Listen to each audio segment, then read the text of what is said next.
And we're back after I've wiped a few tears from my eyes, but what an amazing show. I was going to say gorgeous show. Thank you, Sean and Theo and Dave and Matt, co-host, for being on and being so vulnerable and open. I learned a lot. Woo! All right, let's keep rolling. Okay, so this now is the after the show thoughts. Woo! So anything that we missed that you want to share, or even more advice or wisdom, or anything that you felt that would be good to talk after the show that you might have You guys forgotten. tell us, what did we miss?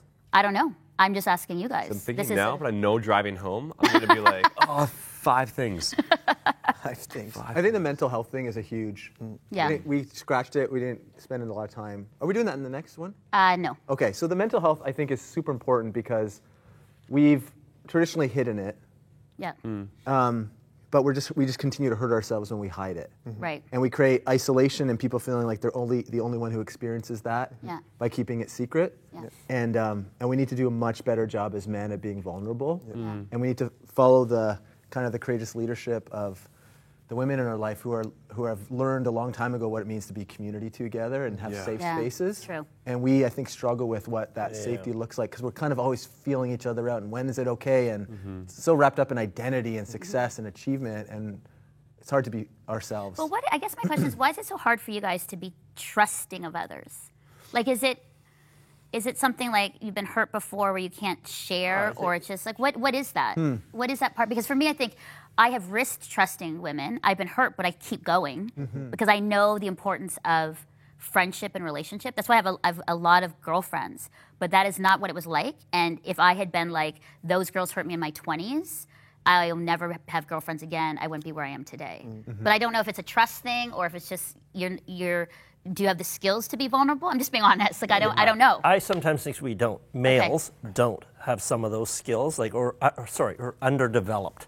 Underdeveloped skills. Because whether it was as a child, as a young adolescent, as a 20-something, it's always perform, do your best. Era I grew up in of mask your feelings, like don't show emotion, be tough. And so I think some of the stuff you're talking about desperately were necessary, and we need to have, but we're underdeveloped. Wow. Okay. It's like the plant that's left in the dark, and how come it hasn't grown? Well, because it's being in the dark. Yeah. And I think that's some of it for us. I think the development thing is key because really young kids, regardless of gender, are able to express themselves and their feelings. Yeah, totally. So somehow we're learning to shut that down as we go through the decades. I think there's a couple of things that we kind of have to add to the whole deal. I think one of the things is it's not bad to be tough. Right. It's not bad, and it's not bad to be within your emotions and all these things. But I think that as men, some of the ways we engage in that discussion are much different than the way women would engage in that discussion. I can think of a moment when my friend spoke into my life.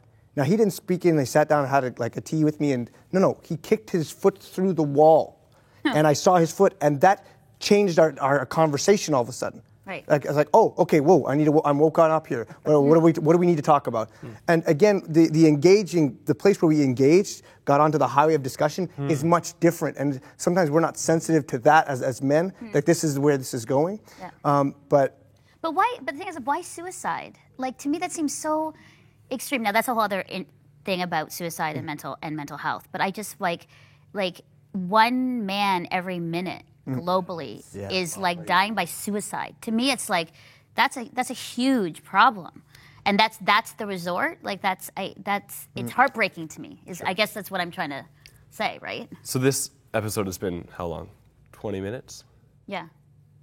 So that's 20 lives because we, generally speaking, can't figure out how to work with this to such an extreme where that we would take our own life. And I think something like this is a place to start, of course. This conversation happening.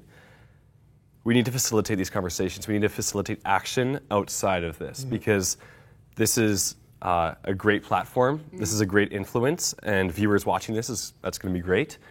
But for the most part, there are millions of men out there that will not be watching See Her Love and will not know that they were made by God for God. And when you don't have that purpose, it's so easy to be like, why? Why? Yeah. Like they know the how. They've been trying to figure out the how, but they don't know the why. Yeah.